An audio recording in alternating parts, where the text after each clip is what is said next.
What's up, everybody? Welcome back to my channel. In today's video, we are going to talk about week 3. We are going to go through the players that I would recommend picking up on waivers, dropping, holding, buying low, and selling high at each position. We're going to talk quarterback, running back, wide receiver, tight end, and then some defense and kicker as well. As always, if you're interested in more content like this, first, subscribe to my channel. Second, drop a comment. I reply to all my commenters. I love helping you guys out with your fantasy football teams, giving you advice that could help you win a championship. So please take advantage of that. Ask any question that you have, and I'm happy to answer it. As you can see in my comments, I reply to all my comments and try to give the most thorough answer I can. So please take advantage of that and subscribe to the channel if you're interested in fantasy football, as well as other content that you could check out in the description below.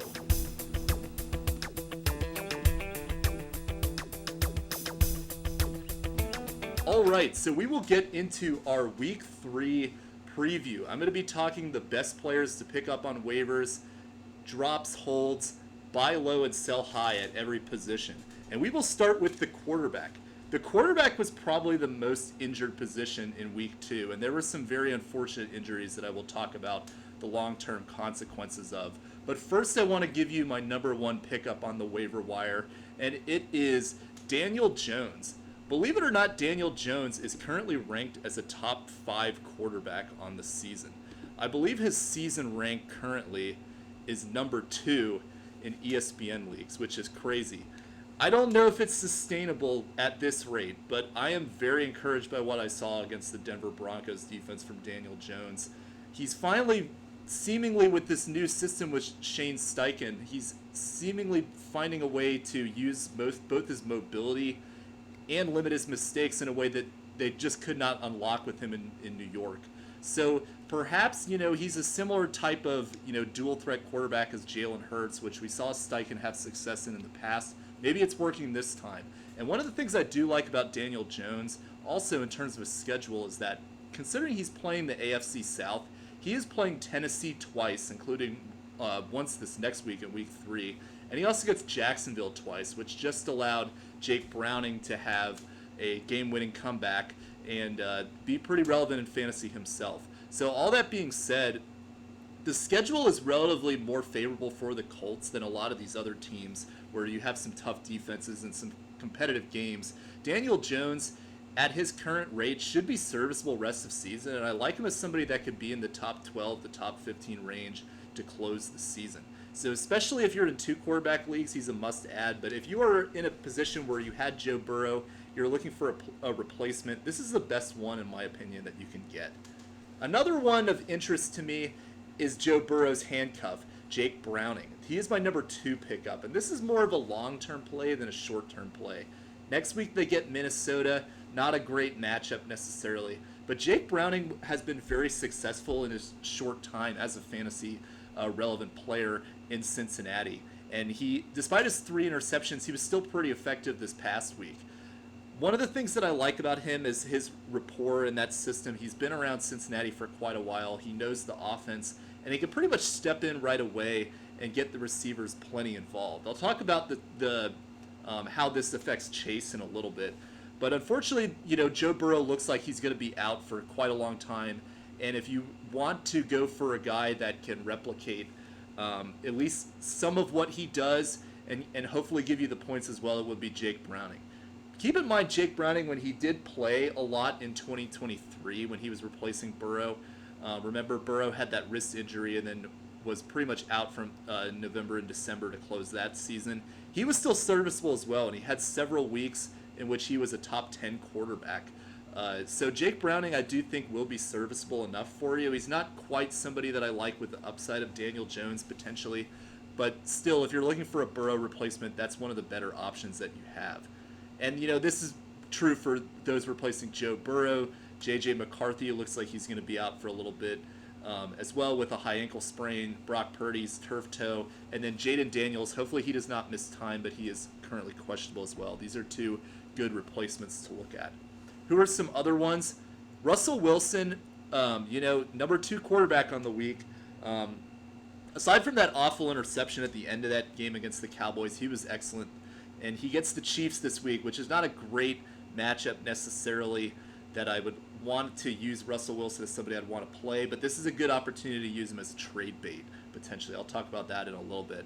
Some other good waiver wire pickups I like, more so in deeper leagues. Sam Darnold for the Seattle Seahawks. He is pretty lightly rostered. He has not really had a great start to the season in terms of fantasy production, but he does get a pretty good matchup in week 3 against the New Orleans Saints, who just allowed Mac Jones to score a 20-plus point game. So, that being said, I think Sam Darnold is a good pickup for this week. Shouldn't cost you that much. Really shouldn't be that much fab either, and should give you a serviceable number there. And then I do want to mention Mac Jones and Spencer Rattler for the deep leagues of the 2 quarterback leagues. When they play, if they could continue to put up points like this, 21 and just about each, they can be serviceable too. I know it's ugly, but you have to consider them as well in this picture. And then Carson Wentz, I want to mention him as the likely replacement as well for Minnesota. He gets Cincinnati this next week in week 3, which should be a good matchup for him. Obviously, he's got a lot of flaws in terms of him as a player, which has been evidenced throughout his career, but this should be a good matchup in which you should be able to stream Carson Wentz if you're really desperate. Now, who can you drop? More so in the shallower leagues, I think you could look to drop Michael Penix. Pretty disappointing output, although I do think that he will have some games like this from time to time. He will have some good games like we saw in week 1. But it's a little disappointing in terms of his long-term projection to break out as a fantasy player. Probably more so in the game manager mode still at this point in his career. And then Trevor Lawrence, he had 2 pretty good matchups with Cincinnati and Carolina, and things get a little harder this week against Houston. So he didn't really take that huge leap that we were wanting. He wasn't really even top 10 in either of those 2 matchups. So I would be looking to move on from Trevor Lawrence if you're using him as a streaming option. In the deep quarterback leagues, there's not a lot of guys I would recommend dropping except for Joe Flacco. It's looking like at this point you may just be better off with the Browns if you have Flacco and you're relying on him as a second quarterback to just use a flex position over like a wide receiver or a running back over Flacco at this point. I don't know how long he's going to keep his job either. This is a situation to monitor moving forward. I probably would not want to have him on my fantasy team. Hold Burrow just in case he does come back in December. That's a great trade chip that you can use, and even somebody that you could stash. Somebody may drop him. I would definitely try to pick him up and just hold him in your IR through the playoffs and see what happens. J.J. McCarthy, similarly, I would not try to move on from him at this point despite a poor performance on Sunday night. Buy low candidates. So I'm going to mention these 2 names because these are 2 players right now that you should try to buy despite some poor or modest performances that haven't really been what we've expected. Jalen Hurts and Jayden Daniels. Now, this is going to take quite a lot, but if you are going to try to get them, you should try to do that now. Jayden Daniels has not really broken out so far this season. He's also got the knee injury going on. So people, if there's any time in which people may be hesitant in their investment, it would probably be now. And then Jalen Hurts coming off an 11-point game against the Chiefs. He was not going to continue to put up performances like this either. I would recommend buying Jalen Hurts as soon as you can as well. Some other names that you can mention as well. This is a little bit deeper. I would recommend trying to buy Baker Mayfield. Baker Mayfield has kind of been a little bit disappointing in terms of his overall output. Not necessarily like the elite numbers, but he does give you serviceable numbers from what we've seen so far. And I do think that will continue. He gets a nice matchup this upcoming week against the Jets, in which I think we'll really see the yardage start to go up quite a bit. Then he gets Philadelphia the following week. A little bit tougher there. But still, I think that Baker Mayfield is going to be a good buy candidate. And as he gets used to this new OC, he clearly has command of this offense, and I think will be a great candidate to buy. Another good buy candidate that I would recommend trying to pick up for you is Justin Fields. And I know this probably sounds crazy considering the type of performance that he just had, but I still would be looking to try to buy him if you can use a bench piece for him, because He gives you an elite rushing upside that just simply no other quarterback can provide. 1,000-yard rusher. If he could, generate that same explosiveness we saw in week 1, I would want to bet on that being the norm on Justin Fields, because that what we saw in week 1 is league-winning stuff right there from a guy that has generally been drafted in the second halves or undrafted in fantasy drafts. Sell candidates. This is a controversial one, but I would recommend selling Patrick Mahomes, not because of the fact that he, not as much for the reasons I've talked about before, but more so just the name value and what he has done so far this season. I think he actually could be serviceable this season and be a pretty good quarterback, but right now he's performing in the top 7. He is currently the quarterback 4 on the season, and I'm telling you, I don't think that's sustainable for him. They've had some, you can make the argument that they're getting Rashee Rice back, they're getting Xavier Worthy back, and these numbers are going to get better, and he's also running quite a bit more. But I would argue that because we've had a couple quarterback injuries already, you would be better off trying to use Mahomes to get one of these big names that I'm going to talk about later in the video. Aaron Rodgers is a great sell candidate as well off his name. The time to have done that would have been week 1. This past week was a little more disappointing, but I would still try to see what you get with him. Another name that you could try to sell is Caleb Williams. So believe it or not, Caleb Williams is actually performing pretty well on the season despite pretty bad publicity around Chicago in general. Caleb Williams right now is the quarterback 8. And that's another thing that I just don't see being sustainable. He's currently out playing Jayden Daniels, and so in terms of fantasy right now, and I would recommend if you could make that trade, you definitely do. I think that in general with Caleb Williams, there is an argument that he can turn around because they have played some pretty tough defenses this past 2 weeks. But I would just try. I think that's a more hypothetical thought than what we will actually see. I do kind of see this erratic quarterback play continuing throughout the season, and I believe that it would be best to just capitalize on Caleb Williams in a trade now. Kyler Murray is another good trade candidate off his name, and for very similar reasons as Caleb Williams. He's very erratic, and I would recommend using his name value. And then Russell Wilson off a 30-point game that I have a hard time seeing that happen again this season, so I would try to see what you can get with him too. All right, we will move to the running backs next. And first of all, check to see if Ja'Cory Krosky-Merritt is available in your leagues. With the Austin Eckler injury, he should be the number 1 running back in Washington. He may be out there potentially in very shallow leagues. I would definitely take a look and see if you can get him. In terms of how the Washington backfield will go, though, I'm a little skeptical of him being an elite fantasy option, because I do think more than likely what we're going to see with Washington is they're going to split their touches up pretty equally between the running backs there in even now without Eckler, with Chris Rodriguez and Jeremy McNichols. I think that there's also a good chance Washington may trade for a running back. I'm keeping my eye on guys like Alvin Kamara, for example, as somebody they may target. So because of that, I'm not super thrilled about Ja'Cory Krosky-Merritt versus some of these other rookies in their situations that are struggling right now.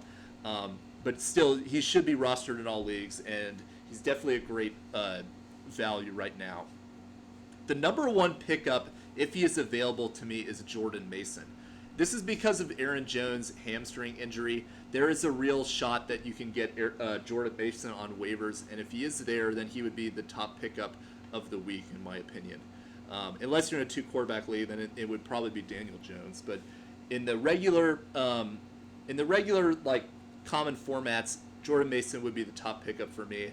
He's looked better than Aaron Jones, in my opinion, anyway, and now he's going to be getting the majority of touches on a team. Going up against Cincinnati in Week 3, that is great, and I would definitely be trying to spend fab to get Jordan Mason if he is out there. Next is Bayshul Tootin. He is my number 2 pickup on this week. I was a little bit surprised that he got as involved as he did already. Travis Etienne looked good, and Bayshul Tootin looked really good as well against Cincinnati. We saw Tootin get a little bit more involved as well without Tank Bigsby being there. So there is a possibility that they do trend him in and get him more involved as the season goes along. This kind of in a way could be similar to what we saw with Liam Cohen and Bucky Irving, where he could get him. Bucky Irving was a third-day pick like Bashul Tutin. He may get him more involved as the season goes along. And that's very much a possibility with Tutin as well. Travis Etienne is the vet, and this is his backfield for now, but this is going to be an interesting situation to monitor over the next couple weeks to see if Bashul Tutin can get the majority of the carries. He is probably the most available and the second best pickup after Jordan Mason if he is out there. Next, I would be looking at the aforementioned Chris Rodriguez and Jerry McNichols. I think that one of them is going to have a pretty big role in terms of replicating some of the Austin Eckler touches on this team. But I think in general with Washington, the best value is going to come from Jayden Daniels and the receivers. Blake Corum had a good couple rushes in this game and validated himself as a handcuff that should be had for Kyron Williams. And that's really my other big takeaway with running back pickups on this week, is that you should be trying to get the handcuffs of all these players, because that is the best value that you can get right now in terms of protecting your elite running backs. Some guys that you may be able to drop for the guys that I talked about, Braylon Allen. Unless you have Breece Hall, I don't think he really has much value to you on your roster. I think you can cut him at this point. Najee Harris actually, could be a little... Same kind of thing goes for him with Amari and Hampton, but I don't think he's really much value unless you have Hampton on your team. And then Ollie Gordon. I'm optimistic for a lot of these rookies, but for Ollie Gordon, just with this team situation, and Achane has looked pretty good so far this season. He doesn't really look like that calf injury is going to be a problem for him moving forward. Ollie Gordon is somebody that you can part ways with among the rookie running backs of interest. Speaking of rookies, you should be holding all of your rookies that are struggling right now. Ashton Jeanty struggled tonight. Travion Henderson is struggling. R.J. Harvey is struggling. Omarion Hampton is struggling too. Caleb Johnson. I mean, even as much as Caleb Johnson, who's performed by far the worst of all these rookies so far this season. Those are all guys that I would not be trying to cut, because those are players that you should be trying to be patient with, because you're hoping that they can turn things around as you get to the later part in the season. There may be an argument that what you should do with them if you are 0-2 right now and you need to start getting some wins is you could try to trade one of these players to somebody who's 2-0 who may want to take time to see what can happen with them. I generally would not recommend doing that for Henderson, Hampton, and Jeanty, because I think those three are going to be great when we get to the end of the season. There's a little bit more argument for doing that kind of thing if you have R.J. Harvey, Caleb Johnson, Ja'Cory Krosky-Merritt, guys like that, because those are ones, to me, that other people are going to value even if they're not performing well. So maybe a trade may be best, but do not drop these running backs. I promise you that would not be a good mistake. Same with Aaron Jones. Even while he's injured, I would not be dropping him. Buy candidates. So the obvious buy candidate is Derrick Henry with his performance that he had, which is not good by all means. Your only hope in getting him is that somebody may be sounding the panic alarm that, oh, he's hit the age cliff, this is going to be the end, I should try to sell him. I would not buy into that at all. The Browns actually have a pretty underrated defense with what we've seen these first 2 weeks, and Derrick Henry, to me, is somebody that you should be trying to buy if any owner is willing to try to sell him. The next group of guys that I would recommend trying to buy, so all those rookies that I mentioned, I would be trying to buy them. And another name I want to mention as well is Quinshon Judkins. He got pretty involved in that first game with the Browns, and I think that he's somebody that he's probably maybe the most available out there, or most expendable for a lot of owners, because he was in that unknown status in the preseason. He may have been drafted later than some of those guys. He's a great buy candidate just because of what we've seen in week 2 already with very limited practice. I think that he'll eventually take over this backfield and be a workhorse for them. There's some other veterans that I would recommend trying to buy as well. One of them is DeAndre Swift. I really like him because of the volume that he's getting. The Bears have played some pretty tough run defenses these first 2 weeks with both Detroit and Minnesota, but things are going to get a little bit easier for them as they move along. They get Dallas next week, which allowed both Scatabo and Tracy to have pretty good games. So I do think Swift is going to have some value moving forward as a good buy low candidate. Same with Tony Pollard. The Colts, that's a kind of a tough defense in a way, but Pollard is getting so much of the volume that I like his opportunities to still be effective. And I think Cam Ward will get better as the season goes along, and that'll help everybody else in that offense. And then another names I want to mention is kind of relative buys. The Chiefs running backs I do not like, but what I would be recommending trying to do is, because they both have very low value and are maybe dropped, is trying to either buy Isaiah Pacheco or Kareem Hunt, because they play the Giants in week 3, and then try to sell them when I expect they will have a better performance because Javonte Williams just carved them up. Speaking of Javonte Williams, he is my number 1 sell candidate. And that is, he's been great in Dallas, and I don't want to take anything away from what he's done so far, because I do think that he really can be a top 20 back this season. But I do not see him staying as the number 3 running back on the season. And this is a great opportunity, especially as they go into this next matchup with Kansas City, a tough run defense. I would recommend trying to sell Javonte Williams and trying to, the goal would be to try to get like Derrick Henry if you can. I don't think that's possible, but you can always work a package with somebody like Javonte Williams and see if you can get one of those big fishes. Kenneth Walker is a good sell candidate too. He had a nice game today, but I do think this is ultimately trending towards Charbonnet despite what we saw this week. Kenneth Walker, I think there's going to be more of a split than a full workload where you probably drafted him at. This is a great time to sell Ramondre Stevenson too. He had a great game this week, but this is eventually going to be Travion Henderson's backfield in my opinion.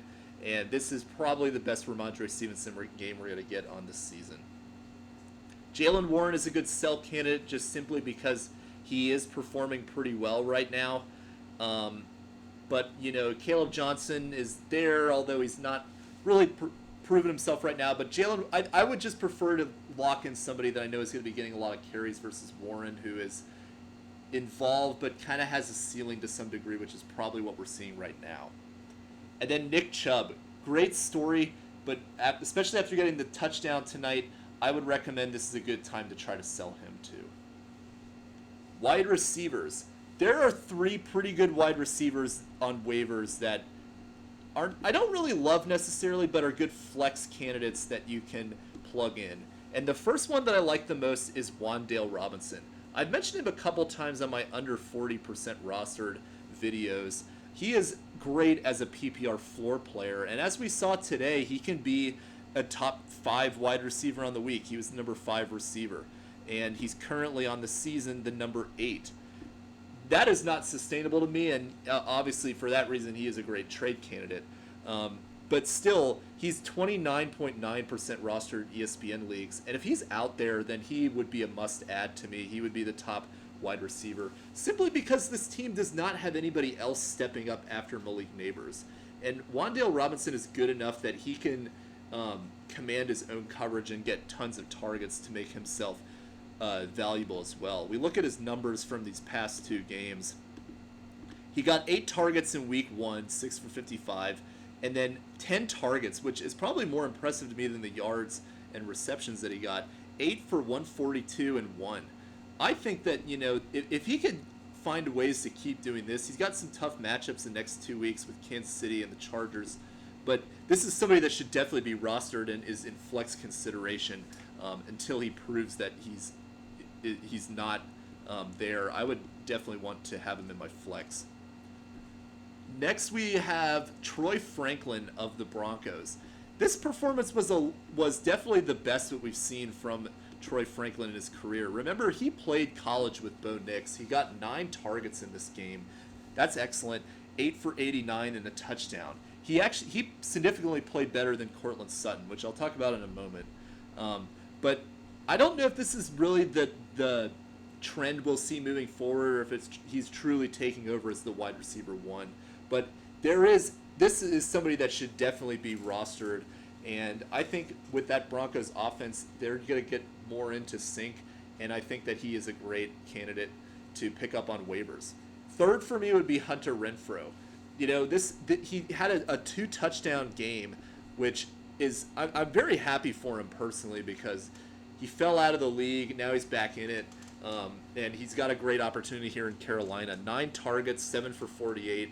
Xavier Legette, I'll talk about him in a moment, is proving that he is not able to fill the number 2 wide receiver role on this team. It's McMillan, and then it's looking like it's Renfrow, as well as another player I'll be talking about in the next segment.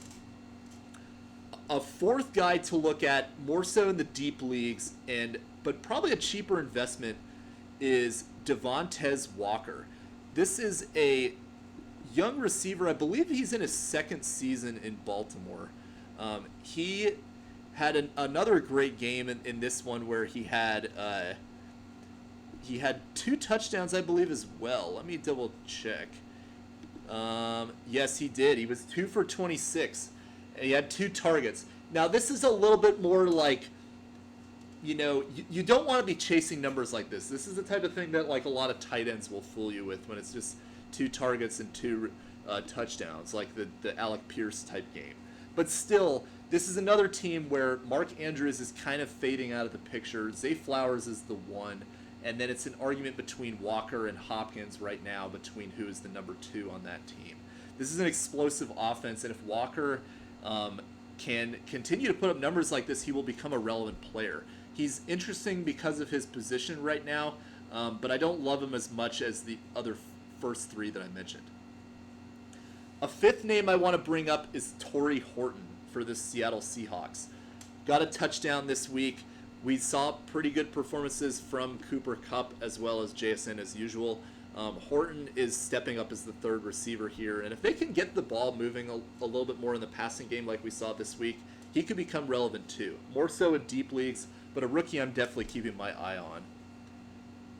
Other honorable mention names of note, Hopkins and Tyquan Thornton, who got a touchdown for Kansas City. Drop candidates, Adam Thielen is a drop. He's hasn't really done too much in these first 2 games, and Jordan Addison's about to come back. I'm not super keen on keeping him. Demario Douglas, this is just, I've given this guy so many opportunities, and he's not taken advantage of it.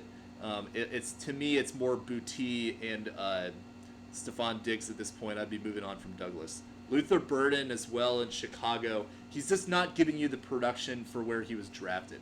In the deep leagues, if you can hold him, it's worth trying to roster him. But this is not somebody in maybe like a 16-team league you hold him. But I think in 10 or 12, I would be looking elsewhere. Xavier Legette, mentioned earlier. Man, this guy has so much raw talent, but he just can't seem to put it together, and he has all the opportunity in the world right now. I would be moving on from him. And then Khalil Shakir, if you are if you're in a more shallow league and you're looking for guys to like one of these 3 that I mentioned, like Wan'Dale Robinson, then I would try to move on from Shakir. I like him in general for PPR, but he's just not really getting it done so far this season. Coleman is looking like the more productive receiver there. Who can you hold? I want to bring up 3 hold names that should be held in all leagues despite how they're playing right now. Jerry Jeudy, Calvin Ridley, and Cortland Sutton. Sutton, I think he's the most like, this past game was a fluke. But with Jeudy and Ridley, you kind of do question, are they losing their grip on the number 1 wide receiver role on that team? And I would argue that another name I should have mentioned as well in the pickups is Alec Aomanor. He is a great player to pick up for the Titans as well that was heavily targeted this past game and got a touchdown. That would be another good pickup if he's out there. But Calvin Ridley and Jeudy, I'm not too worried about. I think that you should be holding them, and I think that they will have better games moving forward because they played some pretty tough defenses between both of them so far. Maybe not the Bengals, but Jeudy against the Ravens, that was kind of a tough defensive matchup. And then I would hold Matthew Golden despite how he's playing right now because with the Jayden Reed injury, Golden will get more involved in my opinion, and I think that I would be trying to see what you can get from him on your roster. Trade candidates. Much like I mentioned earlier with Derrick Henry, if you're going to, and Jaden Daniels in my buys, if there is a time to buy Jamar Chase, it would be right now. I know he's coming off a 16 target game, but with the impending doom of Joe Burrow being out for the season, potentially, this is the opportunity to try to buy Chase. Now, you're not probably going to get the elite upside that you would get with somebody like him anyway, and he's going to move down my rankings in terms of an elite target. Jefferson is now my number 1 wide receiver rest of the way moving forward, but Chase is still top 5 to me because a lot of those targets came from Browning himself. So I think that they're going to find a way to continue to get him involved, and he's still going to be extremely productive. So there's really not a lot of players that I wouldn't recommend trading to try to get Chase. So that's just something to consider. Here's some other big names that are struggling right now I'd recommend trying to buy. Drake London, Brian Thomas Jr., A.J. Brown, and Terry McLaurin. Those are bigger names that have not had great starts this season that I would recommend trying to buy because I don't see that type of performances staying that way as the season goes along. And probably one of the best that you probably can get is Brian Thomas because of just how many targets he has been getting and how it's resulted in so few points. He may be the easiest one to get of those. A good mid-range target to get is Tetairoa McMillan. This is a guy that has played pretty well so far this season. He's got 9 targets in week 1. He got 10 this week. Bryce Young has not been great. Be interesting if he stays in as the starting quarterback. He hasn't done anything necessarily to lose it right now, at this point in the season at least. But Tetairoa McMillan is their number 1 receiver, and he is somebody that will get a lot better as the season goes along, in my opinion. He is a great trade for candidate who has not gone off yet, but I believe will in the next few weeks. Kayshon Boutte and Ricky Pearsall are other names that I want to mention that are good buy lows. This is because Boutte really was just saved by the touchdown on his one target in that game. That was kind of weird to me. Ricky Pearsall is in a situation where he should be the number 1 wide receiver moving forward on that team. And I think for both these two, they have wide receiver 1 potentials on their individual teams and are not coming off great performances or high capital of investment. So I think they're both pretty attainable and are good value to get. Now, who can you sell? I mentioned Wan'Dale Robinson earlier just because I don't see him staying in the top 10 this season. He should be a great... I wouldn't be surprised if he finishes the season like top 40, but I don't see him staying top 10 like he is right now. Keenan Allen, this is another good buy or sell candidate because he has a big name with Justin Herbert. He's gotten touchdowns the past 2 games. And although I think he is serviceable, I do think there is a world where you can use Keenan Allen to get one of these names that I've talked about earlier that are struggling and get him onto your roster. Jalen Waddle, I just say this because I know this guy is up and down all the time. You want to use a game like this where Waddle gets a touchdown and is pretty involved against what is a pretty bad pass defense and try to flip him now while you can, in my opinion. Deebo Samuel, a lot of his points came in the second half of the fourth quarter in this past Thursday night game. I think this is a good chance to try to sell Deebo right now. And I do think those targets as the season goes along will be going more towards McLaurin. And then this is more of a sell low, but just a player that, in my opinion, I'm pretty low on and I don't see this turning around, DJ Moore. I mentioned this in my wide receiver preview video to start the season. You can check that out in my channel. But I felt like this receiving room was going to move more towards a Dunze, if anything. But then the other issue is that I just didn't know who was going to be getting the targets on the Bears. You got DJ Moore, you got Luther Bird in there, you've got Odunze, you've got Loveland, you've got Kmet, who has still been taking a lot of targets away from Colston Loveland. It's just, at this point, it's clear that Odunze is their number 1, and DJ Moore is just a name that a lot of people think is the number 1, but really isn't. So if that's a name that I would recommend trying to put in a package, and somebody may think that he could turn it around, but in reality, to me, I just don't see the situation changing. And I think that Odunze is their 1, and DJ Moore, you might as well just try to get rid of him now before there's more sample sizes of him having poor performances, personally speaking. Tight ends. The top tight end I would recommend picking up is Juwan Johnson. And I put him number 1 because it's pretty close between him and Zach Ertz, who should definitely be picked up as well. Those are both great tight ends that I think are top 10 value. I've talked about Ertz quite a bit already on this channel of why he was extremely undervalued in draft as a guy that was a top 10 tight end last year. I felt like he was going to get off to a good early start this season, and he is now, I believe, the tight end 3 on the season. That performance is not sustainable to me though, but still, I really loved Ertz in the ranges that he was going in drafts, and that was a great pickup to me as somebody that you can get in that range. But Juwan Johnson to me is actually the better pickup rest of season in my opinion, because the Saints, they just don't have any other receiving targets. I think Ertz, his volume is going to go down eventually when McLaurin gets a little more conditioned and they still have Debo there, etc. But Juwan Johnson is getting hyper targeted by Spencer Rattler in this system, and otherwise they have Olave, who is inconsistent. They have Rashid Shaheed, who a little bit one-dimensional. In these past 2 games, he had 8 for 76 and 11 targets, and then 5 for 49 and 9 targets. He got a touchdown this week, but the 9 targets, like 20 targets over 2 games, that is great to me.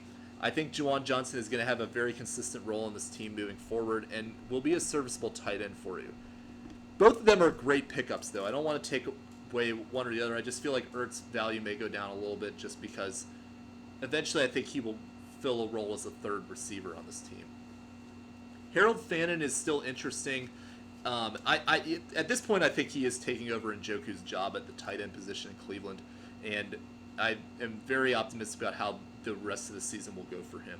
The only issue is that what is it going to look like whenever Flacco is moved on from Ford, Dylan Gabriel, or Shedeur Sanders? Because that could change things for him. Number 4. This is a guy that I've talked about a lot, I've liked, and he's finally kind of put together a pretty good performance. It is Jatavion Sanders. 9 targets, 7 for 54.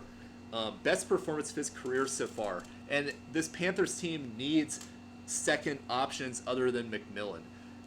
And, Renfrow, great that he got 2 touchdowns, but I would bet more heavily on Jatavion Sanders in terms of his youth and his continuity in David Canales' system for an extra year. Remember, McMillan and Renfrow are new to the system. This is their first year in it. Sanders has been around for at least 1 season of it so far, so he may actually be a better long-term investment than Renfrow, and I do like him as a very cheap tight end that you can get on waivers that you probably don't have to put fab down on for. And then 5th for me is AJ Barner. He wasn't great by any means, but there's a clear void for a tight end there. Elijah Arroyo doesn't seem like he's ready yet. In the very deep leagues, that's something to consider. Now, drop candidates. Brenton Strange, I'll take the hit on that. That was a very disappointing performance against Cincinnati. He's droppable now. Hunter Henry is also droppable. I told you guys, he has these yo-yo performances like this where he gets super targeted and then he follows it up with 1 catch or a 0 or just disappointing. I would move on from him at this point. Doing that against Miami to me is kind of just like a death sentence in terms of how I view you the rest of the season. Evan Ingram is also droppable. We saw Trotman get a little bit more involved here, and I think kind of what I was worried about is kind of what's going on here, that he's kind of just an additional tight end to what Sean Payton already uses in Denver that I just don't think is going to lend him very well for fantasy success. And then the 2 Pittsburgh tight ends are droppable at this point because they're eating up their value to the point where neither one of them are really rosterable, and that is Jonnu Smith and Pat Freiermuth. The hold candidates are the big names, and I'm going to go in this order of how I would prefer to hold them. Laporta, Hawkinson, and Mark Andrews. I would still hold Mark Andrews because I do feel like there is some value. He started the season off slowly last year, and he was great to end it. Maybe he's still just getting more involved. I would still be willing to be patient with it, especially if I have space to hold him. But yeah, it's very disappointing what we've seen with him. Hawkinson, I have some hope for on the fact that Carson Wentz is very tight end reliant. and if he comes in, he may get Hawkinson back involved again. But I was very skeptical of his outlook to begin the season, and he has not started it off well in 2025. The buy candidates at tight end, to me, the obvious ones that you want to try to get are Brock Bowers and Tyler Warren. Bowers has started off the season a little slow. I think part of that is due to knee injury and also just Geno Smith incompetence. That was a terrible performance today. And then Tyler Warren, he got 11 points in this past game, 11.9 to be exact. But still, like I think he has top 5 upside on the season. I would be trying to buy him. Some other names that you may want to consider as well, as crazy as it sounds, like you may want to try to put in a small bid on Kyle Pitts, because Pitts has gotten pretty good targets so far this season that make me intrigued by what he could be. They get Carolina and then Washington these next 2 weeks, and then they get a bye. So it's possible he may get have in the deep leagues. You may be able to get him.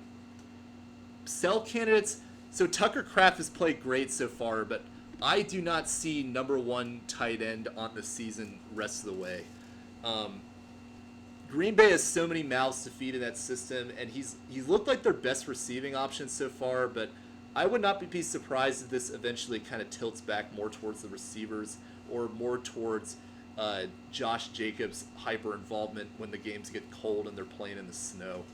I feel Tucker Kraft I've improved my opinion on him. I was kind of wrong in terms of how I viewed him going into the season.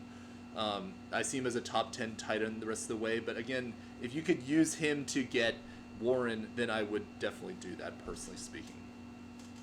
David Njoku is a sell candidate, not really high, but just the fact that Fannin is eating into his touches, and I think I would try to use Njoku's name to sell him more than anything.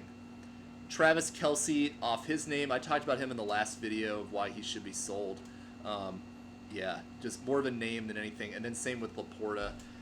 The thing with some of these guys like Laporta is they have great games from time to time, but they're not consistently involved enough in the offense for me to really love them. And that's my biggest issue with him more than anything. Next, we go to the defenses and the kicker. We'll go pretty quickly through those. So some defensive matchups that I like for this next week that you could stream. Green Bay was dropped in a lot of places because they were playing Washington, but they get Cleveland next week. They're only 44.8% rostered, so that is an excellent pickup, the number 1 defensive pickup in my opinion, if they're there, because I think this is probably a lock to be a top 5 fantasy defense on the week. Kansas City gets the Giants, which that's not really it doesn't look as good as it did going into this weekend with the Russell Wilson explosion that we saw, but I think Kansas City will be serviceable, and I like them to, really play with a ton of motivation after starting the season 0-2. The number 1 defense on the season is actually the Atlanta Falcons, who had an excellent performance Sunday night, and they get the Carolina Panthers and Bryce Young. So that is an excellent matchup. Atlanta is widely available. They're only 1.2% rostered in ESPN leagues. This to me is one of the best types of defenses that you can get that is very cheap as well. And then I want to mention another defense. Washington plays Las Vegas, which, week 1, that kind of wouldn't seem like a great matchup. But then Geno Smith imploded today completely. And I think Washington should be able to get to him, and I believe they're going to win that game. That's a good defensive stream, too. What do you do with these 2 defenses that I listed as my top 2 going into the season? Denver and Pittsburgh, both struggling right now. I would hold Denver. I think I believe that game was either a fluke or Daniel Jones is actually for real. I don't think that's necessarily a reflection of the Broncos' defense being bad. I would hold them personally. And then the Steelers, though, I'm pretty worried, to be honest with you.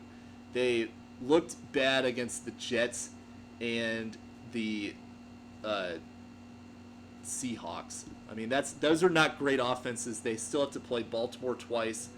The Bengals are, now they don't have Burrow, but they still have to play them twice. It's just I'm not very optimistic about the Steelers. I think you can cut them at this point. And then kickers. So I may need to change my 0 kicker strategy into just simply get Brandon Aubrey on your team. Like that guy, legend, man. Like they literally like I've never seen that before. They literally like almost like set up a short run for him to like kick it from 64 because they're like, oh, this is automatic. We'll just stop here and set him up in the position he wants. Like that's I've never seen that before, and still he made that with plenty of clearance anyway. Like just incredible. But my general point that I want to make is that Brandon Aubrey was the number one kicker on the week, but then look at the next four. All four of these guys are under 35% rostered and were undrafted. Spencer Schrader, 18 points. Parker Romo was not even on a roster in week 1. He had 18 points. Joey Sly has been, I think he might actually be the number 2 kicker after Aubrey on the season. Number 3. So close, though. Spencer Schrader is tied with Brandon Aubrey, actually. So my general point, and then Matt Prater picked up to replace Tyler Bass. So my point is that, Aubrey is great, but there's a ton of other kickers that you can get on waivers that give you excellent value, and all of them are widely available for week 3.